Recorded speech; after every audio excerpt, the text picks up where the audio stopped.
മുണ്ടക്കൈ ഉരുൾപൊട്ടലിന്റെ മാനസികാഘാതത്തിൽ നിന്ന് വാർഡ് മെമ്പറും പഞ്ചായത്ത് പ്രസിഡന്റും കൂടിയായ കെ ബാബുവിന് ഇപ്പോഴും പുറത്തു കടക്കാനായിട്ടില്ല. താൻ വോട്ട് ചോദിച്ചു നടന്ന മനുഷ്യരും ചെന്ന് കയറിയിരുന്ന വീടുകളും ഒപ്പം ഏറെ പ്രിയപ്പെട്ട സുഹൃത്തുക്കളും ദുരന്തത്തോടെ നഷ്ടപ്പെട്ടു. ദുരന്തത്തിലകപ്പെട്ടവരുടെ അവസാന കണക്കെടുപ്പിന്റെ തിരക്കിലാണ് കെ ബാബു. ഫൗസിയ മുസ്തഫ തയ്യാറാക്കിയ റിപ്പോർട്ട് കാണാം. വയനാട് ചൂരൽമല മുണ്ടക്കൈ ദുരന്തങ്ങളിൽപ്പെട്ട് ഏറ്റവും കൂടുതൽ മരണം രേഖപ്പെടുത്തിയത് മുണ്ടക്കൈ വാർഡിലാണ്. ആ വാർഡ് മെമ്പറും ഒപ്പം ഈ മേപ്പാടി പഞ്ചായത്ത് പ്രസിഡന്റ് കൂടിയായ കെ ബാബു നമ്മോടൊപ്പം ചേരുന്നു. ഏറ്റവും കൃത്യമായ ഡാറ്റ അദ്ദേഹത്തിൽ നിന്ന് തന്നെയായിരിക്കും ആധികാരികമായി ലഭിക്കുക എന്ന് നമുക്ക് അറിയാം. അദ്ദേഹത്തോട് തന്നെ ചോദിക്കാം.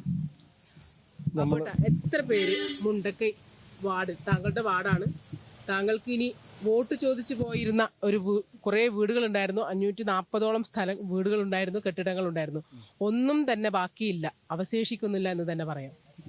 നമ്മളിവിടെ ഏറ്റവും കൂടുതൽ ദുരിതം ബാധിച്ച ഒരു പ്രദേശമാണ് മുണ്ടക്കൈ. അതിൻ്റെ ഉരുൾപൊട്ടൽ ഉത്ഭവസ്ഥാനം തന്നെ മുണ്ടക്കൈയാണ്. അതോടനുബന്ധിച്ചാണ് 10-ാം വാർഡിലും അതുപോലെ തന്നെ 12-ാം വാർഡ് ചൂരൽമലയൊക്കെ തന്നെ നാശനാശം സംഭവിച്ചത്. പിന്നെ മുണ്ടക്കൈയെ സംബന്ധിച്ച് മുണ്ടക്കൈ പൂർണ്ണമായി താർന്നു എന്ന് തന്നെ പറയാം. അവിടെ ഇനി അവശേഷിക്കുന്നത് 461 വീടുകളുണ്ട്. അതിൽ കൂടുതൽ മറ്റുള്ള കടകളും പോസ്റ്റ് ഓഫീസ് അടക്കമുള്ള അങ്ങനെ 500 ചില്ലറ ബിൽഡിങ്ങുകൾ തന്നെ ഉണ്ട്.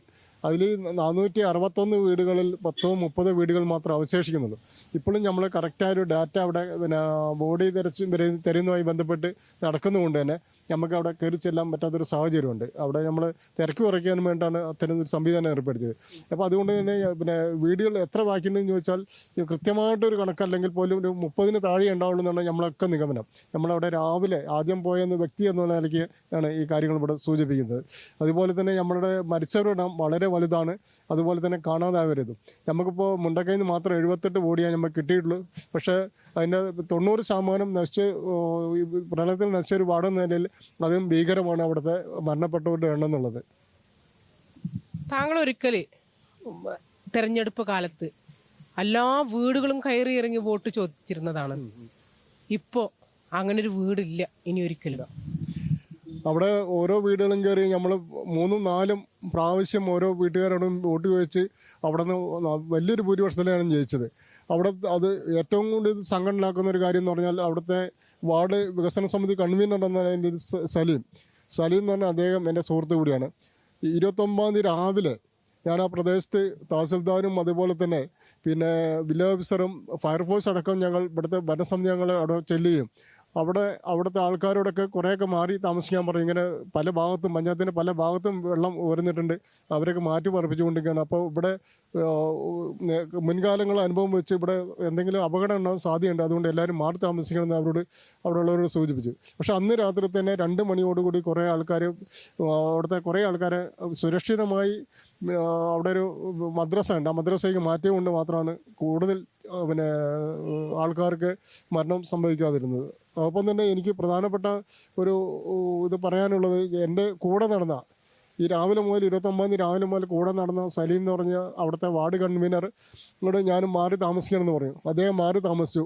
പക്ഷേ വൈകുന്നേരം 6 മണിക്ക് ഞാൻ വിളിച്ചു ചോദിച്ചു, നിങ്ങൾ മാറിയെന്ന് പറഞ്ഞു. പക്ഷെ അദ്ദേഹം മാറിയത് അദ്ദേഹത്തിൻ്റെ മോളെ വീട്ടിലേക്ക്, പാടിയിലേക്കായിരുന്നു. പ്രളയത്തിൽ അദ്ദേഹത്തിൻ്റെ ബോഡി പിറ്റേ ദിവസം കാണുമ്പോഴാണ് അദ്ദേഹം മരണപ്പെട്ടാലും എനിക്ക് മനസ്സിലായത്. അപ്പോൾ അദ്ദേഹം ഇരുന്ന വീടിൻ്റെ തൊട്ട് താഴത്തെ വീടുകളൊക്കെ പ്രളയത്തിൽ നശിച്ചെങ്കിലും അദ്ദേഹത്തിൻ്റെ വീട് മാത്രം നശിച്ചില്ല എന്നുള്ളതാണ്. അദ്ദേഹം മാറി താമസിച്ച വീട് പൂർണ്ണമായും നശിക്കുകയും അദ്ദേഹം മരണപ്പെടുകയും ചെയ്തു. അത് വലിയൊരു സങ്കടമുള്ള ഒരു കാര്യമാണ്. വളരെ വേദനാജനകമായ കാര്യം തന്നെയാണ്. കാരണം സുഹൃത്തിനോട് മാറി താമസിക്കാൻ പറയുകയും മാറി താമസിച്ചു എന്ന് ഉറപ്പുവരുത്തുകയും ചെയ്തു. ഒപ്പം തന്നെ ഇനി അവിടെ നിന്നുള്ള കാണാതായ കുട്ടികളുടെ എണ്ണം, അത്തരം കണക്കുകളൊക്കെ ലഭ്യമാക്കി തുടങ്ങി. അതുമായി ബന്ധപ്പെട്ട് ഇന്നിപ്പോൾ ADM-ൻ്റെ മീറ്റിംഗ് വിളിച്ചിട്ടുണ്ട്. സബ് കളക്ടർ ഇപ്പോൾ ഇവിടെ എത്താമെന്ന് പറഞ്ഞിട്ടുണ്ട്. ആ വാർഡിലെ ആശാ വർക്കർമാർ, അംഗൻവാടി ടീച്ചർ, അവിടുത്തെ പ്രാദേശിക രാഷ്ട്രീയ പാർട്ടി, അതുപോലെ തന്നെ മറ്റു സന്നദ്ധ സംഘടനയുടെ പ്രവർത്തകരെയൊക്കെ കൂട്ടി നിർത്തി 3 വാർഡിൻ്റെയും പ്രത്യേക സ്കീമാക്കി ഇങ്ങനെ മാറ്റി നിർത്തിക്കൊണ്ട് അവിടെ ഇപ്പോൾ അതിൻ്റെ തെളിവെടുപ്പ് നടന്നുകൊണ്ടിരിക്കുകയാണ്. പലരും വന്ന് താമസിച്ചവരുണ്ടാകാം, അതുപോലെ തന്നെ എസ്റ്റേറ്റുകൾ താമസിക്കുന്ന മറ്റു സംസ്ഥാനത്തിലെ തൊഴിലാളികളുണ്ടാകാം, അതുപോലെ നമ്മളവിടെ നിന്ന് പുറത്ത് പോയി ബന്ധുവീടുകളിൽ പോയവരുണ്ടാകും. അപ്പോൾ ഇതിൻ്റെ ഒരു ഡാറ്റ ഇപ്പോൾ കളക്ട് ചെയ്യുന്നുള്ളൂ. അതും കൂടി പൂർണ്ണമായെങ്കിൽ മാത്രമേ നമുക്ക് ഈ കാണാതായവരും മരണപ്പെട്ടവരും സംഖ്യ എത്രയാണെന്നുള്ളത് മനസ്സിലാക്കാൻ കഴിയുള്ളൂ. അതുപോലെ തന്നെയാണ് അതോടനുബന്ധിച്ച് ചൂരൽമലയും അട്ടമലയും അവിടെ ഇതേപോലെ ഒട്ടേറെ പേർക്ക് വീടുകൾ നഷ്ടപ്പെടുകയും കാണാതാകുകയും മരണം സംഭവിക്കുകയും ചെയ്തിട്ടുണ്ട്. ഞാൻ മുൻപ് പറഞ്ഞത് 78 എന്ന് പറഞ്ഞത് പിന്നെ മുണ്ടക്കയിലെ മാത്രം കാര്യമാണ്. മറ്റു പിന്നെ വാർഡുകളിലുമുണ്ട്. എല്ലാം കൂടി നമുക്ക് ഇപ്പോൾ 200-ന് മുകളിലാണ് ഇപ്പോൾ ഇങ്ങനെ മരണപ്പെട്ടതായിട്ട് നമുക്ക് കിട്ടിയിരിക്കുന്ന ഡാറ്റ എന്ന് പറയുന്നത്. പക്ഷേ അതിലൊന്നും നിൽക്കുമെന്ന് നമുക്ക് തോന്നില്ല. അതിലും ഭീകരമാണ് അവിടുത്തെ അവസ്ഥ. അന്തരീക്ഷം നമ്മൾ കണ്ടാൽ തന്നെ അറിയാം. എത്രയോ പിന്നെ പേർക്ക് ജീവൻ നഷ്ടപ്പെട്ടു എന്നുള്ള കാര്യം തീർച്ചയായിട്ടും ഉറപ്പാണ്. അപ്പോൾ അതിൻ്റെ പരിശോധന ഇന്നും ഈ 3-4 ദിവസമായിട്ട് ഇന്നും തുടർന്നുകൊണ്ടിരിക്കുകയാണ്. ആ ഭാഗങ്ങളിൽ നിന്ന് മാറി താമസിക്കാൻ വേണ്ടിയിട്ട് നിങ്ങൾക്ക് നേരത്തെ മുന്നറിയിപ്പ് എന്തെങ്കിലും കിട്ടിയിരുന്നോ? ഞങ്ങളെ അങ്ങനെ പ്രത്യേകിച്ച് പുറത്തുനിന്നൊരു പിന്നെ മുന്നറിയിപ്പ് നമുക്ക് കിട്ടിയിട്ടില്ല. നമ്മൾ പഞ്ചായത്തിൻ്റെ പരിധിക്കുള്ളിൽ പല വാർഡുകളും താഴ്ന്ന പ്രദേശങ്ങളിലൊക്കെ വെള്ളം കയറുമ്പോൾ അതുപോലെ കാശ്മീർ ദ്വീപ് എന്ന് പറയുന്ന തരത്തിലുള്ള ദ്വീപും അതുപോലെ തന്നെ പുത്തൂർവേൽ എയർ ക്യാമ്പിന് തൊട്ട് പിന്നെ സ്ഥലങ്ങളും അതുപോലെ പല സ്ഥലങ്ങളും പഞ്ചായത്തിന് പല സ്ഥലങ്ങളും വെള്ളം കയറിയപ്പോൾ അവരെ മാറ്റി പാർപ്പിക്കുമായിരുന്നു. അപ്പോൾ നമുക്ക് മുകളിൽ നിന്നൊരു നിർദ്ദേശം കിട്ടിയില്ലെങ്കിൽ പോലും ഇങ്ങനെ നമ്മൾ പഞ്ചായത്തിലെ ഒരു സംവിധാനം എന്ന നിലയ്ക്ക് നമ്മൾ അവരെ വേറെ അറിയിക്കുകയും മാറ്റി പാർപ്പിക്കുകയും ചെയ്യുന്നു. അതോടൊപ്പം തന്നെയാണ് പിന്നെ മുണ്ടക്കയിൽ പിന്നെ വെള്ളം ഉയർന്നില്ലെങ്കിൽ പോലും അവിടെ മലയിടിയാൻ സാധ്യതയുണ്ടെന്ന് നമുക്ക് മുൻകാലങ്ങൾ അനുഭവിച്ച് അറിയാമായിരുന്നു. അതുകൊണ്ടാണ് അവരോട് മാറാൻ പറഞ്ഞത്. പക്ഷേ അത് അത്ര കാര്യമായിട്ട് അവിടുത്തെ പിന്നെ ജനങ്ങൾ കണ്ടിട്ടില്ല എന്നാണ് ഒരു ദാരുണമായ സത്യം.